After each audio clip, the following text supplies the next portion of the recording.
r/nosleep. Hosted by you/Carl1961. Hide and Seek. Part 2. Friends. Part 1 video link in description. Please check out. I don't know how long I ran. 10 minutes, maybe 15. I was running as fast as I could, trees rushing by in a blur, a cool night breeze fluttering through my hair and chilling the sweat forming on my skin. I ran blindly in terror, no particular direction in mind. My single-minded instinct was just to get as far away from that awful cabin and that maniac in the plaid shirt and hiking boots as humanly possible. At some point I realized I wasn't running alone. I caught movement to my right and darted a quick glance over.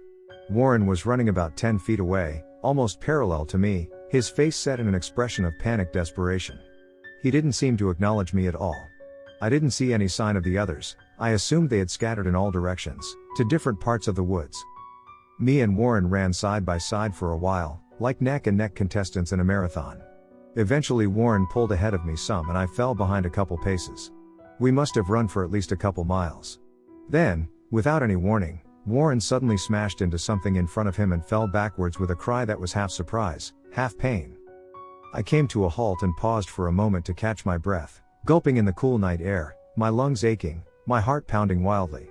Recovered, I went over and helped a dazed Warren to his feet. "You all right?" I asked. "I don't know," he groaned and rubbed his forehead, which was bleeding, the skin split by whatever it had impacted with. "Feels like I ran into a brick wall." We both looked to see what he had crashed into, but there was nothing in front of us but open forest. The nearest tree was 10 feet away. "Huh?" Warren said, perplexed. Then I noticed something. I pointed. "Look." There was a smear of fresh blood from where Warren had hit his head. A smear of blood that seemed to be suspended in thin air.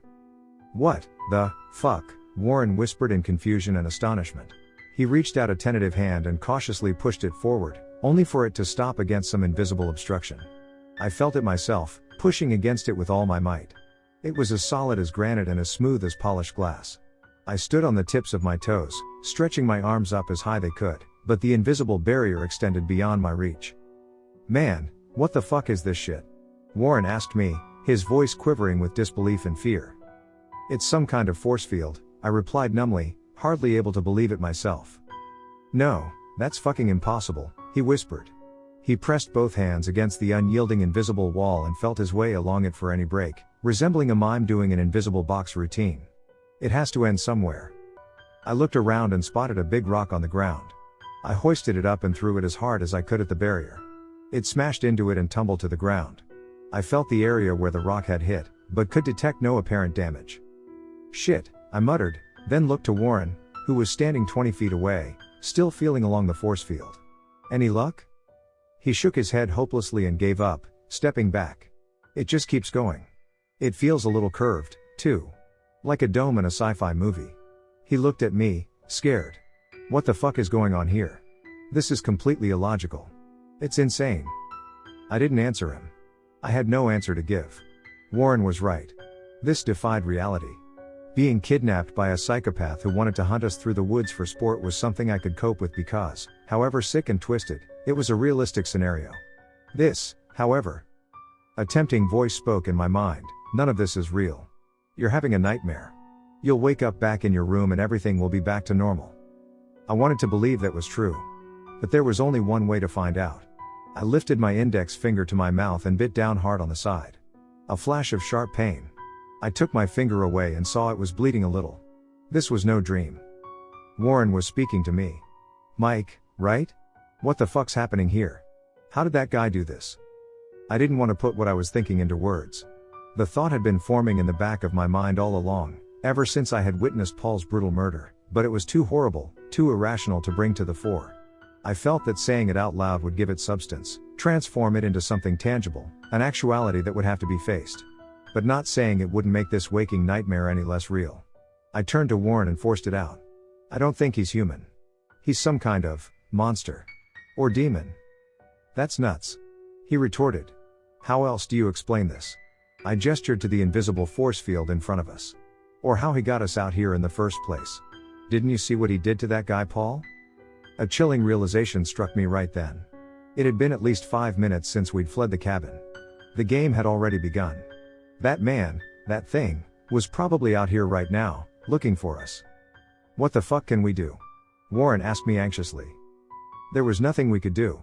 We were trapped out here, unarmed and defenseless, God only knew how far from civilization, with a killer who might not even be human. We need to try to find the others, I said at last. Safety in numbers. Once we're all together we can try to come up with a plan. How are we going to find them? They're probably all hiding, like we're supposed to be. I shook my head. We'll just have to hope we get lucky. I looked around. We better get going. We're sitting ducks just standing here. Which way should we go? Warren asked. I considered our options. Going forward wasn't an option, and going backwards, towards the cabin meant certain death. That left two directions, left and right. I picked right at a guess and pointed. That way. We started walking.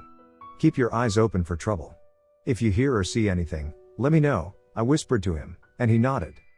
We crept through the woods, alert to any noise or sign of movement.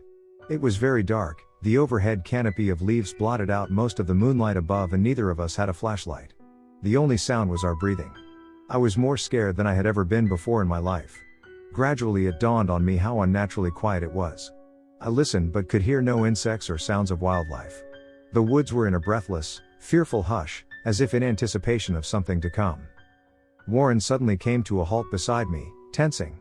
Listen, he hissed at me. I listened. After a few seconds, I heard the sound of a twig snap. Then another. Maybe it's just an animal was how I was going to finish, but before I could, there was another sound that sent my pulse racing, made my nerves bunch up and turned my muscles into jello all at once. A voice. That same dry, cultured voice from before. Ready or not, here I come. It called out with high, childlike exuberance. It sounded like it was no more than 100 yards away. It was followed by the sound of slow, purposeful footfalls crunching through last year's dead leaves. Approaching. Coming this way. Oh shit, he's coming. Oh shit, oh shit, oh shit. Warren kept repeating in terror. He was almost vibrating in panic. Shut up, you idiot, I hissed at him. We need to hide. I looked around frantically for a suitable place to conceal ourselves. Warren pointed up at a tall oak tree a few feet away. Up there. I looked at the tree, then glanced around again. There was nothing but open forest all around us. And there was no time to look for a better hiding place. It would have to do. The footsteps were coming closer. Crunch, crunch, crunch. Warren was already scrambling up the trunk of the tree. Hurry up, I urged him in a whisper, then started up after him. Warren climbed up the trunk and hoisted himself out onto a thick branch about 20 feet above the ground.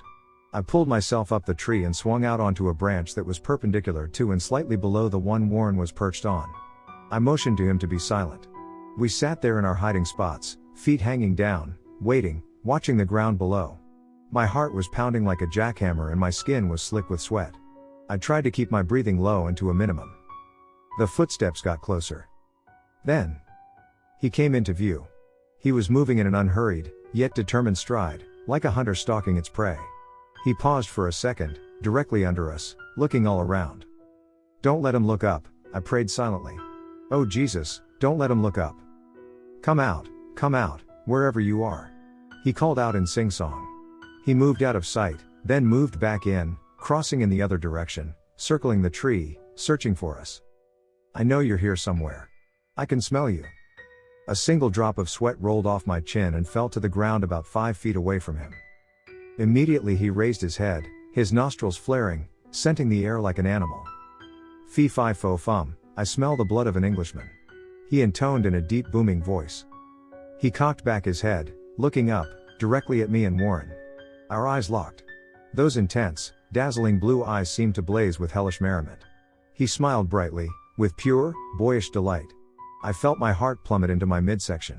I found you. I found you. He chanted joyously. Warren screamed shrilly.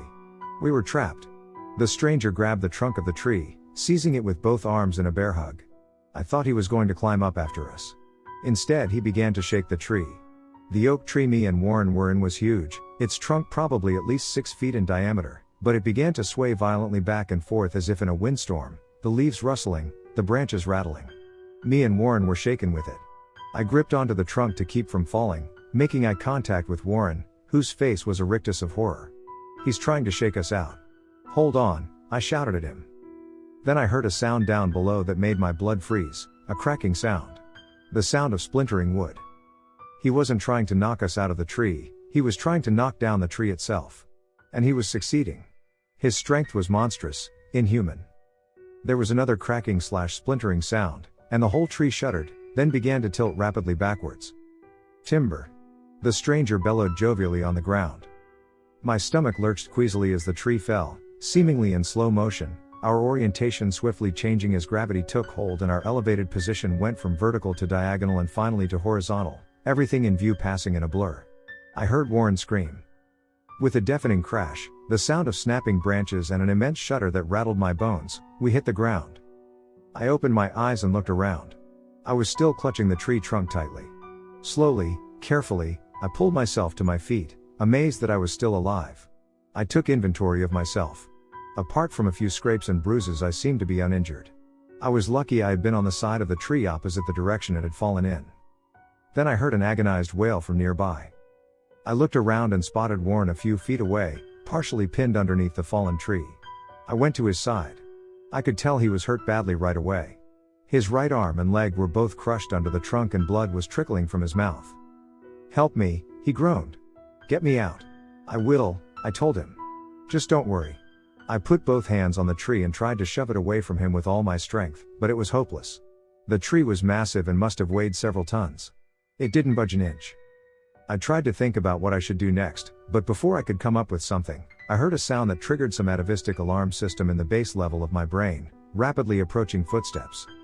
I whirled around and he was coming, lumbering forward like some terrible, implacable predator, his head bulking about his shoulders like a bear, blue eyes glittering in the moonlight, a malevolent grin stretching his mouth from ear to ear, baring his teeth in a cannibal greeting. What I did next still haunts me. I'll have to live with the shame of it for the rest of my life, however long that happens to be, have to confront my own face in the mirror every day, my eyes accusing me, a voice in my mind whispering coward over and over again. I abandoned Warren and ran deeper into the woods, leaving him trapped and doomed. "Don't leave me." I heard him shriek after me. A few seconds later I heard him scream. Blood-curdling, undulating shrieks of pure terror and pure agony. His screams chased after me for some time. Then eventually, they stopped.